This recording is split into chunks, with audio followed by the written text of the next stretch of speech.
Oh, here we are again now, and it's like no time has passed. Gazing out upon the sunset as it sinks into the night. Many times it seemed as though a given day might be our last. Face to face with certain death, it's somehow coming out alright. I don't think that we have any cause to lament, but there's quite a lot of thrilling intent, thrilling intent, thrilling intent, thrilling intent.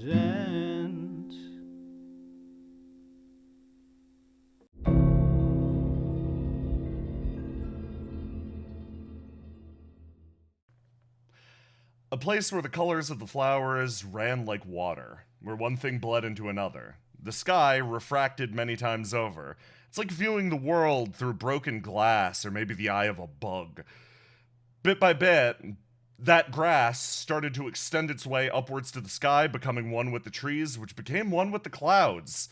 Everything, to some extent, was one here, yet it was all entirely disparate. Like a wriggling mass of worms, this place manages to separate itself out. This, truly, in its own form, is called chaos. The only uniformity that exists here is the fact that all things exist, one bleeding into the other, in this form known as entropy. This place exists on high. It peers down on the rest of the world like an unpleasant storm cloud, ready to unleash an acidic rain that will strip away all life. Yet at the same time, for the beings that live here, this place is beautiful, resplendent even. It has a certain sense of completeness. After all, you could be anything in the chaos. But, to one, this definition actually provides something of a problem. They exist standing in the middle of these fields of running water, but they also exist somewhere else. Pulled, focusing in into a place where one thing doesn't bleed into another, but instead it sits in ugly and tidy rows. They see with empty eyes. Sockets unadorned by anything more complex than simple clay structures. There's a brief discussion on the far side. Guards talking to the man. They try to convince him that it's not entirely ready, but with a "Yes, Your Highness," they eventually let him through. Moves in and stares at the tube. What he looks at inside is little more than a basic nervous system carved out of different forms of steel, almost a mercury that bubbles and oozes throughout the tube. Looking at it, he crosses the room. "I hear you're awake." His voice is timid. It almost seems to hang in the air, beaten down by the oppression of this almost dungeon-like alchemy lab. In that case, he moves up and begins to examine it. "You're the first successful summoning we have managed to achieve so far. So, I was hoping to get your advice on a few things." He nods, trying to engage in conversation. The creature inside doesn't exactly engage just the same. After all, they might be standing in this room, but they're also still standing in that field. Their existence is stretched between the world above and this current one. Basically, I need help. I need assistance making sure that my succession is secured. The creature in the tube almost seems confused by the concept. Succession? That isn't exactly something familiar to it. I'm relatively sick.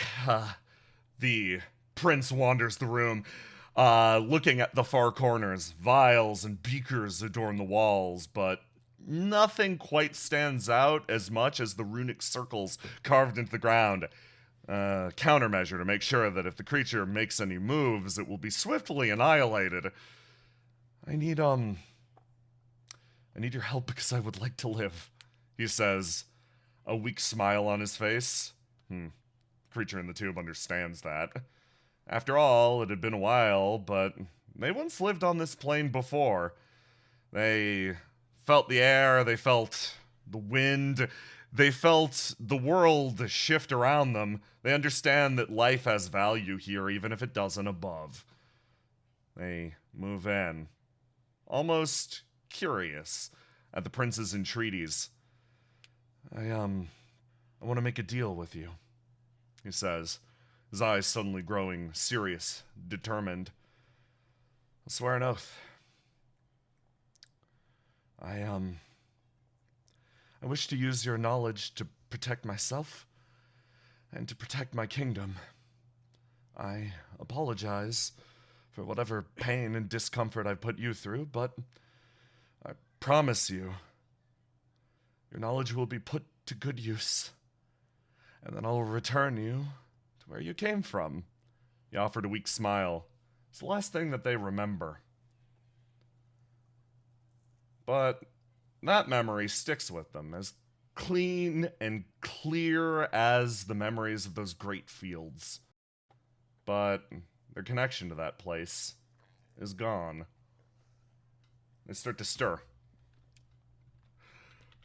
Perched in a great tree like the world's most unusual owl, they've discovered that their body now deactivates occasionally, a frustration of perhaps being bound to this place. They tumble sideways and ungracefully impact the ground, causing a crater to just emit around them.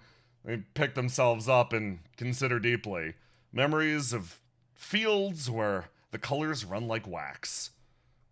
Their connection to that place was severed recently. They're no longer the one who sits in the tube or the one who sits in the world, as well as the one who straddles the gap and still sits in those fields above. They're simply the one that's trapped below now. They exist here simply and purely, like an arm or an appendage cut loose from the true being. They wonder what they're going to do. Incomplete emotions, incomplete thoughts. The only thing that runs through their head is the fact that one prince did not keep his promise. They alight into the air, taking wing again and examining what it will soon be a battlefield. They're going to cross the space and bring the fight once again to the monstrosities that he'd created. This, to some extent, was their fault. They understand that. Knowledge not meant to be shared with the people below. At the same time, start to move forwards and wonder what it's all for. They're not part of that being that still exists above. If anything, they're simply an alchemical experiment. Subject zero. They move, cross the distance towards the tower. Mercy, how often would you say that you fall asleep forging? Oh, while forging? While forging! I imagine not incredibly often, but like in a situation like this where she is working nonstop, yeah, I'm sure she's probably gone comatose.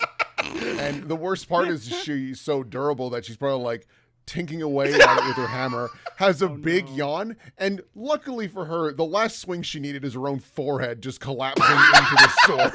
Kerchunk, you slam down on the anvil as your own consciousness starts to sort of swim. There's not much time before the upcoming battle, but just with a little more preparation, you and your companions could be ready. You know exactly how much rest it takes you to feel up and refreshed. After all, it's sort of like, it's a soldier's responsibility to take care of themselves, and you're actually pretty keen and aware of how to take care of your body. So, in this moment, perhaps drawn out by the night's excitement, etc., you actually let yourself slip a bit, realizing that maybe the small amount of rest, a micro nap, might be good for you. You feel yourself slowly drawn somewhere, almost led by the hand, a flame almost like your own, a warmth that permeates through your entire body and binds somewhere around your chest, in your glorious ab window. You feel yourself lightly teased along. It's a pulling sensation. If I was gonna be more unkind about this, I'd say it's like a fish on the end of a line, but this is far more gentle than that. And Mercy, you you find yourself in a place where the colors run like wax. Your senses rebel against you at first. Touch is overlapped slightly with taste, and for a moment it almost feels like you could taste your clothes, the ground. And similarly, it feels like you're touching the smells that exist on the wind, all myriad of them. And what you see is 100 refractions, but similarly, you feel them at the same time. You feel your consciousness oozing away, almost like you're starting to lose shape yourself. How does Mercy react? Mercy doesn't like that at all because that's kind of the path of a forge ASMR, and that would mean that she's melting more rapidly. Flex. Flex.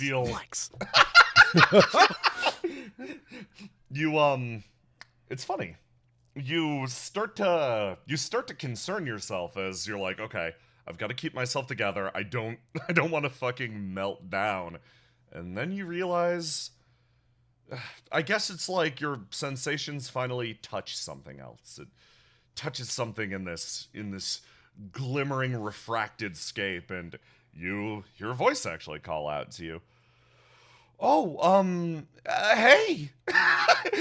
A relatively cheery voice, a call that seems to emit from all around you. Hello? There's a complete one over here. This is quite the oddity. Welcome to the heavens. It's a pleasure to meet you, or meet you again? The voice kind of chimes out, questioning itself. How do I put this? Well, why don't you take a seat? The voice calls out. I'll be able to keep you in focus that way. None of you becoming me and me becoming you if you do that. Sure. I would appreciate a name. And also, I'm sorry, you mentioned this was the heavens. There's a silence for a second. Well, I'm the third. The voice chimes out, and it's weird. That makes sense. Yeah, that makes a weird amount of sense. This, whatever being this is, their name is clearly the third. Feel almost a deep amount of resonance with that. Yes, these are the heavens. I hope my speech is still okay. It's been a while since I've practiced this. Thank you for being a good conversation partner. I try to talk to the trees, but they don't really remember how anymore. Oh, well, dear, I think you're doing a lovely job so far. The sun shines more brightly at that.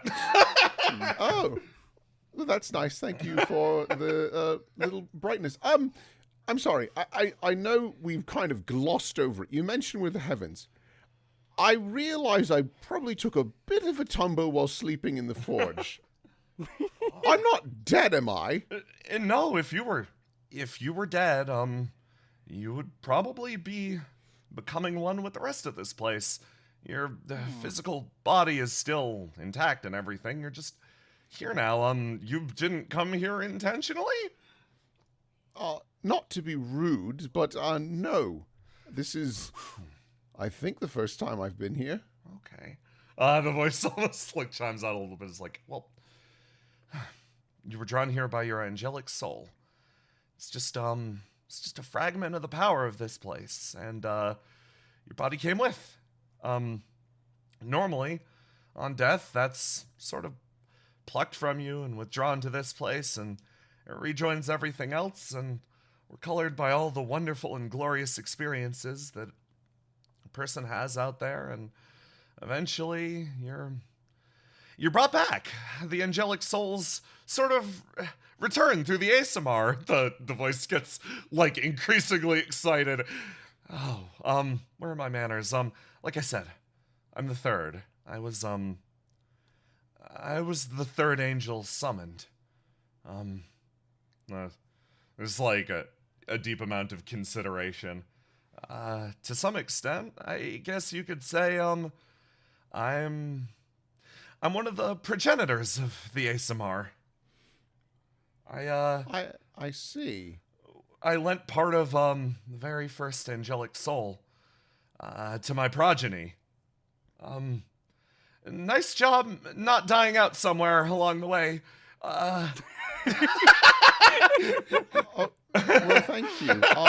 I will say that your angelic blessing has come in handy more than once. There's some downsides, I won't lie, but overall, not bad. Hey, like, can you clearly imagine the process of talking to a Windows Media equalizer where as you say flattering things, the equalizer spikes up and is like, the visualization is just like, hell yeah, like bright colors, nothing like that. It's like, there are some drawbacks, very small.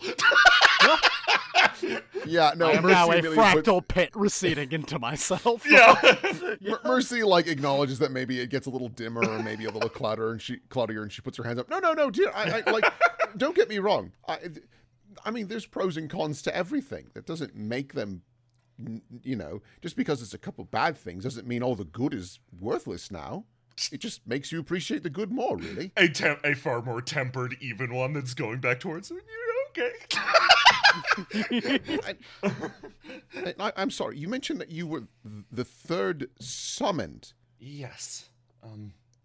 They sort of trail off and seem almost like lost in thought for a moment, and as they do, the world almost seems to cloud over, as if the mists of the mind made manifest. A long time, the phrase time seems to be an anathema to this thing? A long time ago, me and my companions were summoned to the material world. We were summoned to be creatures of great justice and retribution. They seem almost delighted at the concept, as if, how trivial, how novel. But reality was unkind to us. We didn't exactly mesh well with the material world, so we took to the skies on a great ship of alabaster. Their voice perks up again. Explored the material world for a while. Righted all sorts of wrongs. And, before too long, the colors diminish again. We were banished again for being troublemakers. Might it be anything similar to... I assume you know what's happening in the material plane, then? They're like, colors dim again. No. Mercy kind of cocks an eyebrow Well. and kind of gives us a look around the environment as if, like, seeing a broken vase and looking at the goobers go, no, we didn't. Yeah. She's like, I don't believe that for a moment. Yeah. But is willing to hear it out.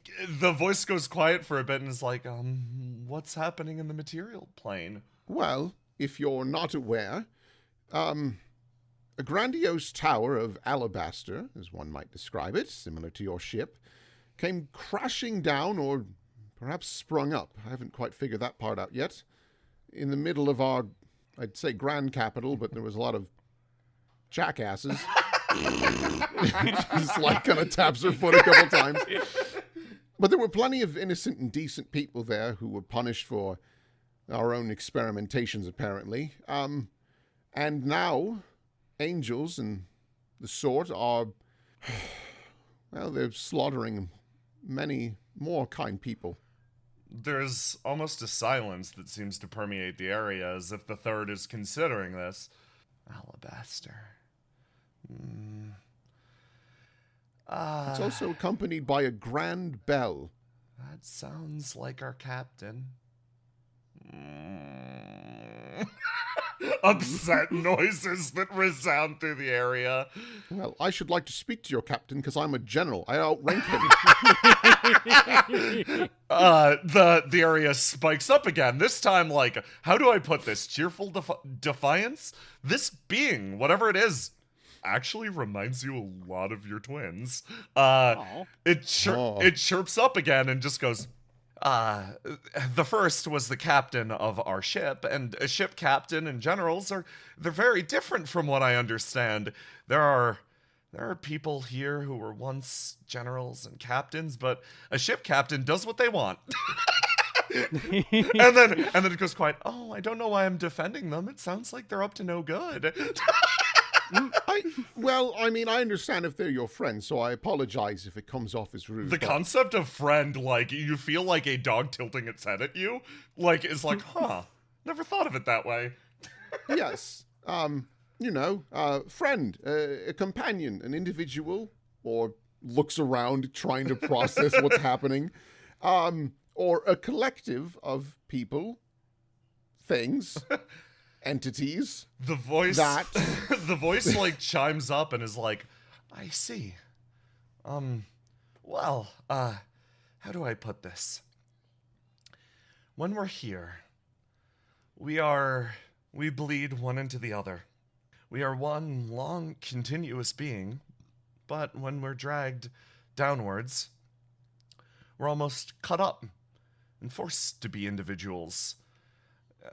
The first was my friend in the material plane, but here they are a part of me. There's almost a silence again.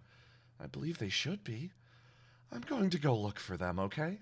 You certainly could, but I don't know how long that's going to take. Yeah, no, you bring up long and time again, and then the voice is like, oh, right, you probably don't have very much time. Or far too much time, I'm not sure which.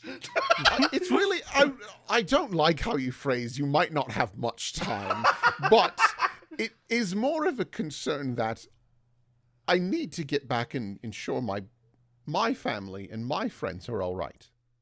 Because I don't know how long I've been here. For all I know, it's maybe been a couple minutes or maybe hours. I have no clue. There is the silence. Well, okay.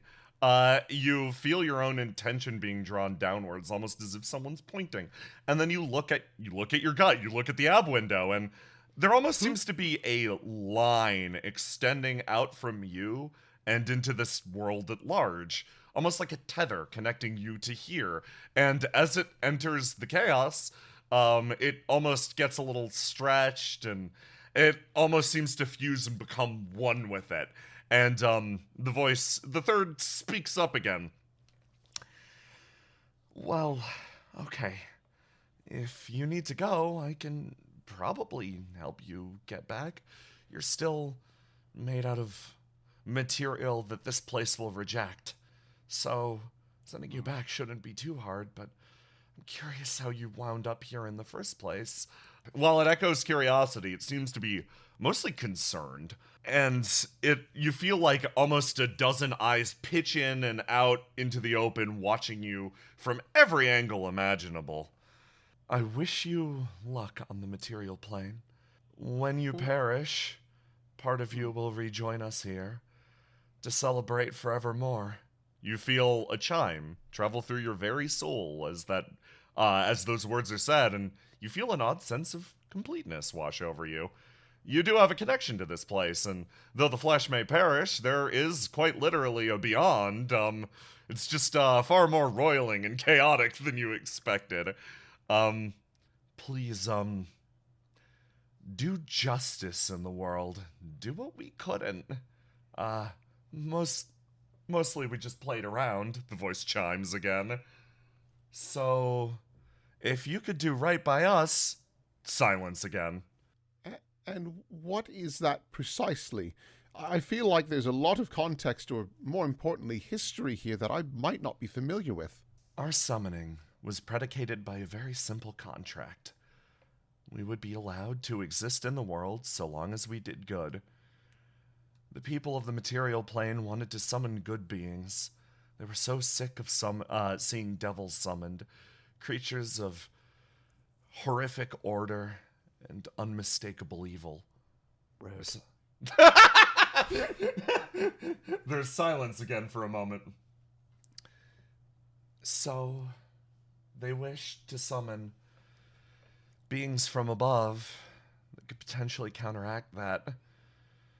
We were brought into this world on a very tenuous condition that we bring justice, retribution, and a few other things that I've forgotten. you feel the flightiness of this creature bleeding through at the time, and you're like, Might that be maybe part of the reason you don't remember is because the parts of you, this captain, is no longer here? Beat? Oh. That would make a lot of sense. The voice chimes in appreciatively. The flowers bloom a little bit more brightly.